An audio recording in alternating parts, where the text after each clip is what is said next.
This is the plaintiff, Thomas David Schneller. He says he was hired to install new shutters and an awning on the defendant's house, and the woman is stiffing him big time. She's trying to get a job free. He refuses to be scammed, and a friend of his sister's or no friend, he's suing for the $3,000 in materials and labor he's owed.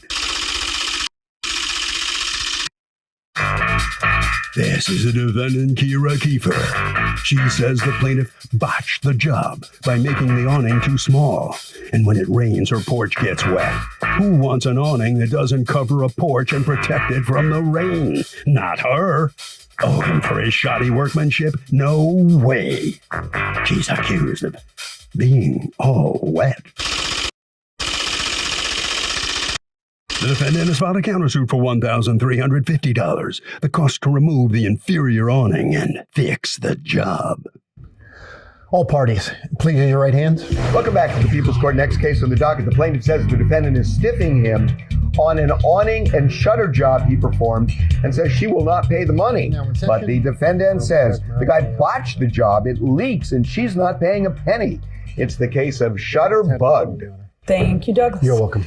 Okay, Mr. Schneller, you are suing on behalf of your company, Dodo Craft? Dodo Craft Co. Yes, Dodo ma'am. Craft Co. That is. Go ahead. I'm dying to know. It's in honor of my grandmother. We used to call her. Her name was Doris. We used to call her Grandma Dodo. Grandma Dodo. All right. You're suing on behalf of your company, Ms. Kira Kiefer, for not paying you for a job that you did, and your defense to that is that the job was poorly done. But let me hear first from Mr. Schneller. Go ahead and tell me what you were hired to do. Yes, Your Honor. My sister reached out to me asking for me to give a quote to one of her coworkers for a set of shutters. She wanted some board and batten shutters, getting some work done on the house. And so I sent back a general quote for that. She said that it sounded great. And then she asked for a quote for replacing an awning that she also had. So I went up a few weeks later and took some measurements. Okay, were you replacing an awning that was already there? Yes, she actually had two awnings. There was one coming off the front of her porch and one coming off of the side. They were all aluminum. They were probably there since the early 90s or so. Okay, was there something wrong with the awning? She was changing the color of the house, the siding, and also the roof. And so she just wanted something it more was aesthetic. Okay. Modern. All right. So did you ever give her like a proposal about what it is you were going to do that included the size that you were going to do? There were not any specific measurements given, but I did say that I would maximize the size of the awning based on Why wasn't a specific measurement given? I mean, I'm looking at your operation. You got me in your workshop. I'm loving looking at your operation. It looks pretty organized. Why wouldn't you just say the size of the item in the quote? Yeah, in the initial meeting with the defendant, she didn't seem to really have any idea of what exactly she was wanting. So just to say, hey, I'm going to make it as big as possible to replace what's there. How much smaller than what was already there did it end up being? It ended up being about 4 inches shorter on both sides. Okay. Now, you sent her some renditions. Yes.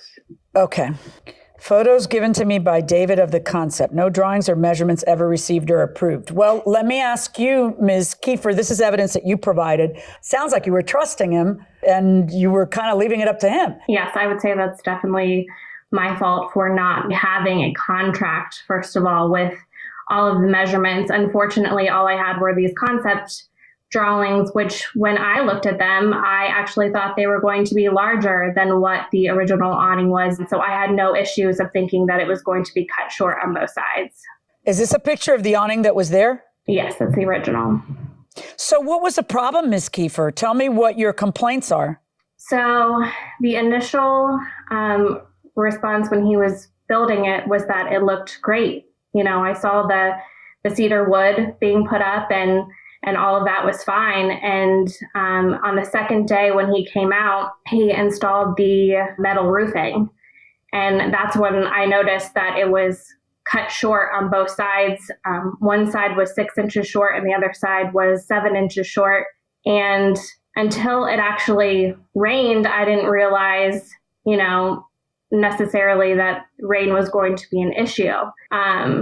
But besides the rain, you'll see like a rotted old fascia board that's now exposed because he cut the metal roofing too short. It was Wait, I'm super confused. He cut the black metal roofing that he installed too short? Yes. So it was supposed to reach all the way to the back? To the ceiling, yes. There shouldn't be this big old gap, is what you're saying, right? Correct. Yes. Okay, yes. Why is there this gap, Mr. Schneller? Yeah, Your Honor. So actually, she was going to be painting that but even if it was painted, I wouldn't want it showing. Why doesn't it just extend all the way back? Why can't it extend?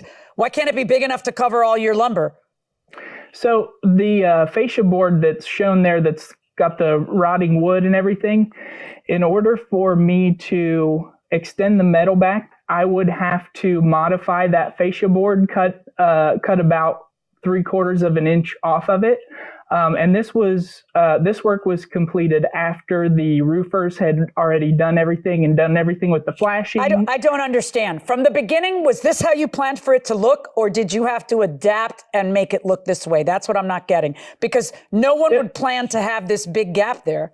Yes, Your Honor. So that was planned to be there. And the conversation the conversation that I had with the defendant was that she was going to paint those openings the same color as the underside of the. Yeah, but even if you painted that, when you say you paint those openings, it still would look weird. So she's denying that this was ever talked about. Do you have this anywhere in writing? It was all in conversation that day. So you have no proof of what you're saying. Everything. Right. You have no, wait, when you're framing, it's too late. You're not, when you're quoting the job and she says, yes, please do it. I would expect this all to have been discussed beforehand, not while you're doing the job and then saying, hey, we're going to have to do blah, blah, blah. She's already paying you for what she thinks will be a seamless wonder. And instead, all of a sudden, there's this big, area there, which is also a problem with critters. You're going to have wasps and all the other garbage that comes with that when it's not completely covered. And so that's a part of her complaint to you.